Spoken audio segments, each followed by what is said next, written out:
Welcome back, YouTube. This is Stacy C Collins, and I'm here for my second episode of Built While Becoming. So, today I wanted to talk about what is survival mode. I guess throughout the series, in this season one, I just kind of want to be more detailed about what I'm working on. I'm working on stepping out of survival mode, right? And into a new future. So, that is me working on my body. That's me working on my mind. That's me working on my spiritual aspect as well as my money. And then, of course, always becoming the best mother that I can be. So, in order for me to be the best mother I can be, is to work on those things. So, stepping out of survival mode is something that I wanted to talk about today. And I got my little notes here on my phone. So, the first thing is, what is survival mode? Survival mode is when your nervous system is running your life instead of you and your vision.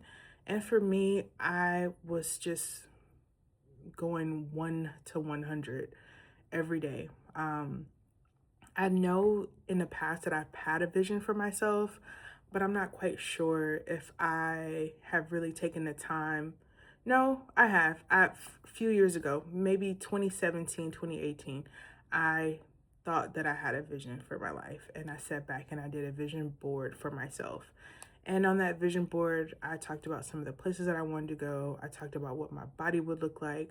I put on my vision board what my house looked like. And so I think from that point, I just kind of put the vision board there and I set it there.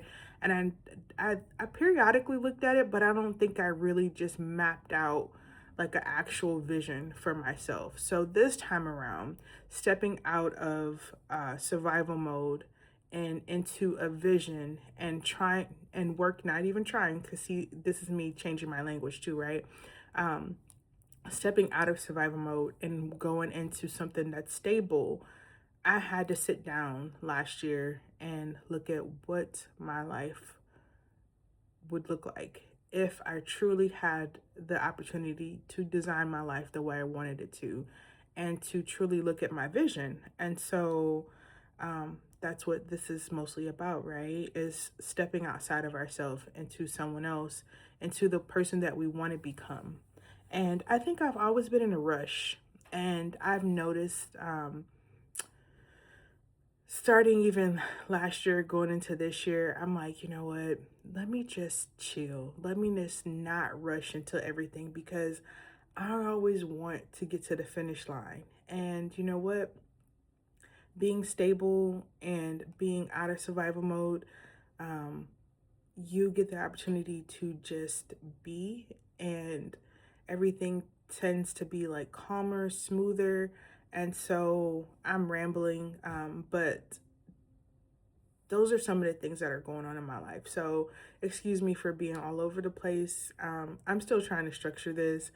This is you seeing me raw and real and uncut. I've always wanted to help other women and be a person that serves the community. And I just think that a lot of women are in survival mode and we don't know how to get out. So let me get back to my notes on how we're going to work this out, right? Okay. So once again, survival mode is when your nervous system is running your life instead of your vision. And so I kind of gave you an idea of what that looked like for me, right? It's not laziness, it's not lack of discipline, it's protection. And it's your body's way and your mind's way of protecting you. And it's what your body does when it believes you're not safe. And I had to really like sit with that, right? Like, are you safe? And I had to go back to moments of being an adult where, you know, maybe it was my car and I'm single and I'm like, I had no one to check on it at that very moment.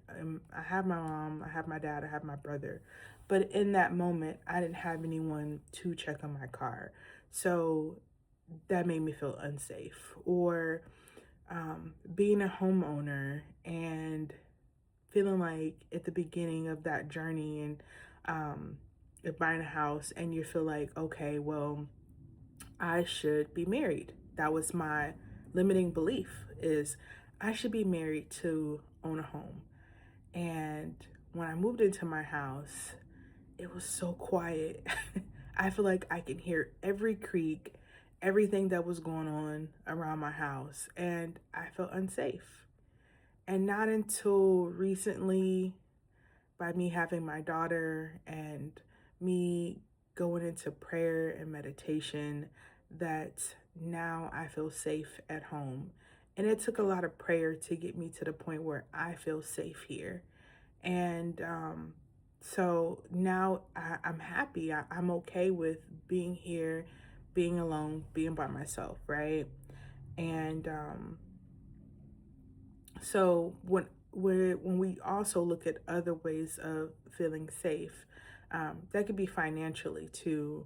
Um, at one point in life, I felt financially safe. I felt I could pay all my bills. I felt I could take vacations. I felt like I could have a savings and not touch my savings.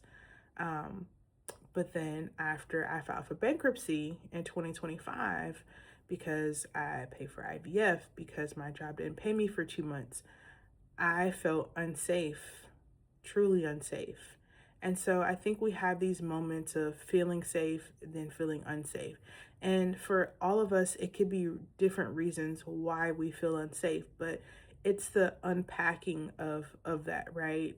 And saying that I don't feel safe and I don't feel seen or I don't feel heard. And those were my battles last year, not feeling safe, not feeling seen, and not feeling heard. And I realized that I had to go back to my childhood self. And I had to sit with her. And I did a meditation, an amazing meditation that took me back to my childhood self. And I think at that time, I might have been 8 years old in my mind. And I had to sit with her and I had to tell her that you are okay and that you're going to be all right and that I love you and that I have you and I'm protecting you. And of course, I cried. And this was a meditation that I did with other people. This wasn't even like a meditation that I did with one person. I think maybe this was on this was a Zoom call, a morning meditation Zoom call. And there had to been about 15 or 16 people on there. And I can't believe I raised my hand to come up to the stage and talk. It's like, oh my God, here I am talking about, my journey. And when he had us close our eyes and go back to a moment of not feeling safe or a moment of unhappiness for you in your life. And I had to explain what that was. And he said, do you hear yourself? Do you hear that you said you are protecting you, that you have you, and that everything is going to be okay? And the journey that you're on is going to fulfill the things in life that you want. You just have to stick to it and you just have to be consistent. So that's part of that whole feeling safe piece, right? And then survival mode can be physical, which I've kind of already talked about. When you're in survival mode, you wake up tired, or even after sleep, you crave sugar, you crave caffeine, carbonation, or you overeat or undereat. You hold belly fat. You have issues with your digestion, and your body feels inflamed. You don't feel connected to your body. And all of those things I have felt um, through this process of being stuck in survival, right? And of course, it sounds familiar to a lot of women out here. Um, for me, it was also the driving back and forth at the beginning of after having my daughter. The driving back and forth, that was just exhaustion. The stresses of work, then not getting paid, um, feeling out. That's one thing. Yeah, after I eat carbs, I feel really flush, and I can feel my cheeks like turn red, and that's just my body's way of saying like, Stacey, you've had too many carbs, and this is not cool. So it's one of those moments of, hey, let's just get this together, right? Let's see what else I have on here. Survival mode is emotional. Um, let's see. You can feel irritated. You can feel out of control. I definitely spiral quickly when I'm in survival mode. I feel alone, or even I feel alone even when people are around. That that right there, like, that took a lot to even recognize that and to understand that and to work through that, right? Um, and I think also the purpose of, or just the pressures of trying to keep the peace, uh, pushing that down, right? Pushing it down when you know that you don't really want to be confrontational, and you just kind of suck it all in, and that's part of survival mode. Because I've noticed outside of survival mode, I now can talk to someone calmly. I now can have the conversation and say, hey, can we have the conversation? Hey, can we talk? I have this going on in my mind, and maybe you can help me work through this, you know? So those are things that's also helping. Let's see. So we talked about survival mode financially, living from paycheck to paycheck is survival mode. No saving buffer, decision-based urgency, that's definitely survival mode. Overworking to compensate, feeling like you can't breathe. Those are all survival mode. Um, Spiritually, I would say survival mode would be stop dreaming, stop journaling, stop envisioning, and let's see what else.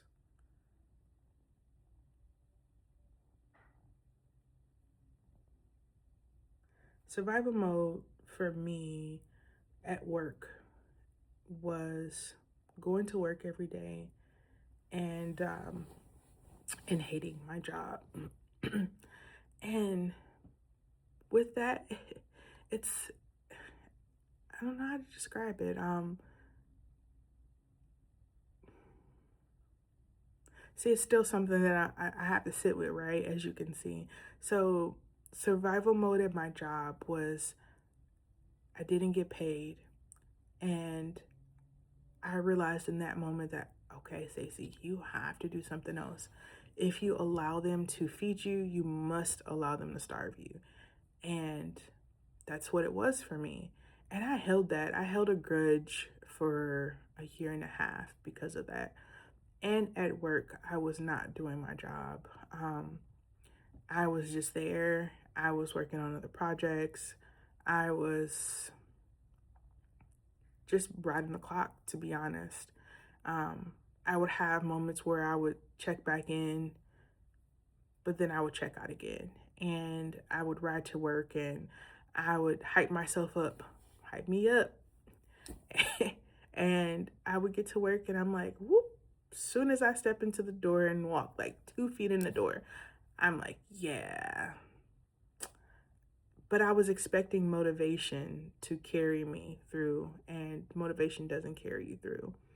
And and I got to a point where I was listening to Myron Golden one day, and he talked about, you signed up for this. Like, you signed up for this job, and this is your contract, and you should give 100% to your contract. I thought, huh, I'm not doing that. I'm not giving 100%. And when he talked about it, he talked about it from an aspect of, one, you want to be honorable, you want to have respect, you want to have leadership qualities, you want to honor what you said you would do. And in that moment, I wasn't. I was not honoring my job. I was not honoring God in that moment. I just wasn't. And so recently, by having a conversation with a really good friend, he's like, Stacy, you're blocking your own blessings. Like, I understand that your job didn't pay you, but you can't hold on to that. And I realized that was the last thing throughout this whole process. I'm like, I'm working on myself. Yay me, yay me. And the one thing that I feel like was holding me back or is holding me back was because of gratitude, because I was not grateful for my job. And I realized that I had to apologize. So I stepped into my manager's office. Coincidentally, it had to be during the beginning of the month where we do like our monthly action plans, right? So I was having my monthly action plan, and my manager was like, hey, let's go over your numbers. And I was like, wait, before we go over my numbers, I need to apologize. And she's like, what do you want to apologize for? What happened? And I just kind of had like this spillover conversation. I just had a moment and I had to apologize, and we were both in tears, and I felt so relieved after we had a discussion and I said I was not giving 100%. I was angry, I was upset. I realized that you wasn't the manager at the time, and you did reach out to me and you did ask, could you help me? And in this moment, I'm not helping you or I'm not helping myself. And so I want to fix this, and I want to be here, and I want to give 100%, and I want to hit my goals because I'm in sales and I want to hit my numbers. And in order to hit my numbers and in order to do that, I have to fully mentally be here. And so I had to apologize. And do you know, when I did that, a weight lifted off my shoulder. And not only that, I feel like I was slapping God in the face for not taking advantage, excuse me, not even advantage, but I wasn't taking, what's the word I'm looking for? I wasn't grateful. I didn't have gratitude. I was taking advantage of the job that he gave me. It allows me to pay my bills. It allows me to have a beautiful home. It allows me to sleep at night in a warm environment or a cool environment. It allows me to have all the luxuries that I wanted. And at one point in life, this was a dream. I dreamed about having a home. I manifested having, a daughter. I manifested this lot, right? I wanted the corner lot. I wanted the neighbor that I had. All of those things happened because I was in tune and I was in line. But somewhere along the journey, I forgot to be grateful. I forgot to have gratitude. And in this moment, I do. And it has lifted and shifted weights off my shoulders, right? So that's the whole spiritual piece of of this, right? So most women, I think, don't realize that they are in survival mode, and I'm figuring out how to put this on YouTube. I'm figuring out how to talk to other people about their survival mode, because I've just identified within the last year that I was in it.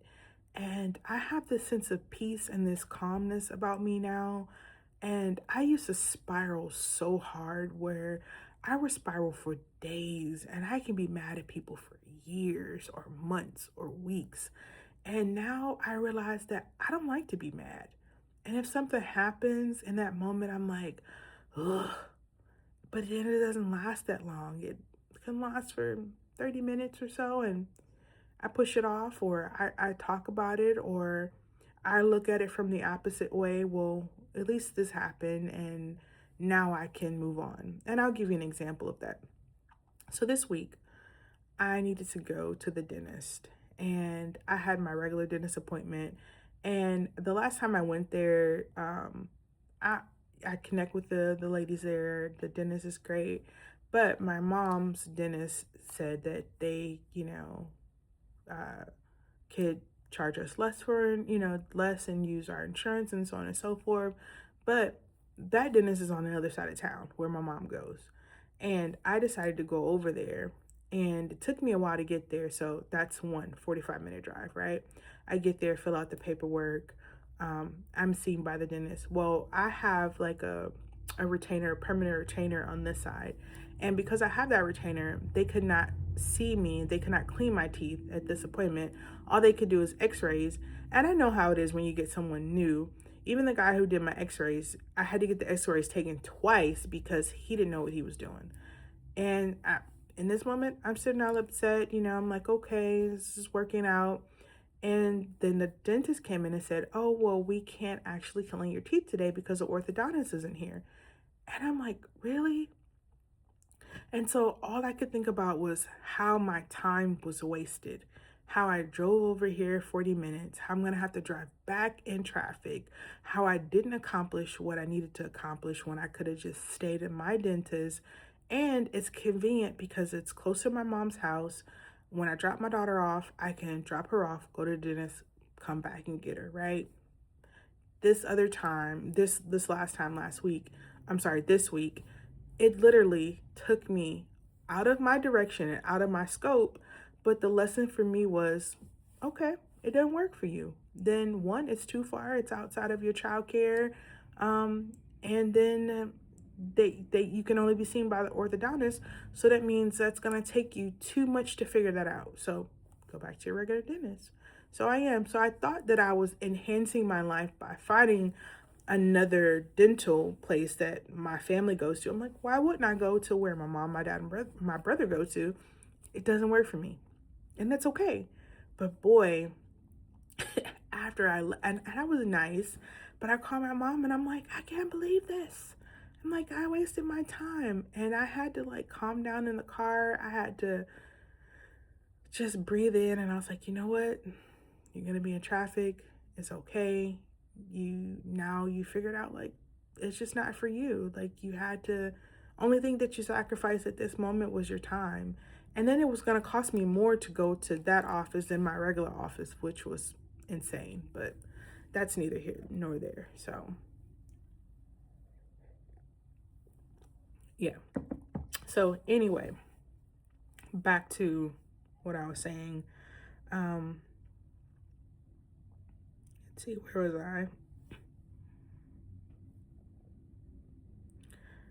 So at this moment, I am learning to speak without fear.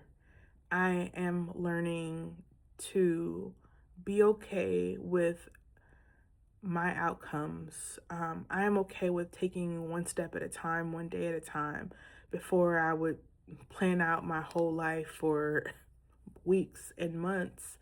And it's okay to have an outline, and it's also okay to know that it may not go as planned, right? And I am learning how to regulate my nervous system. And it feels so much better to have a regulated nervous system compared to I'm that was me before.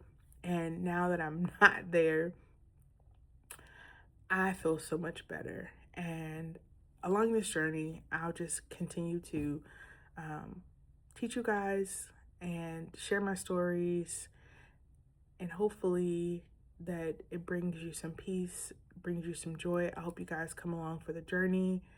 I just talked for another 23 minutes. I don't know what I'm doing. I'm just trying to figure it out as I go along, but I want to be consistent. I want to upload every Sunday, and I'm going to record on Saturdays or throughout the week. But I want to make sure that I'm consistent, and I want to see where this goes, and I want to be able to help, and I want to be able to serve the community. So if you want to continue to follow my journey, what do they say? Like, share, and subscribe to my YouTube channel. And I thank you guys for sitting here watching me ramble on. I hope you got something out of it. Thank you. Bye for now.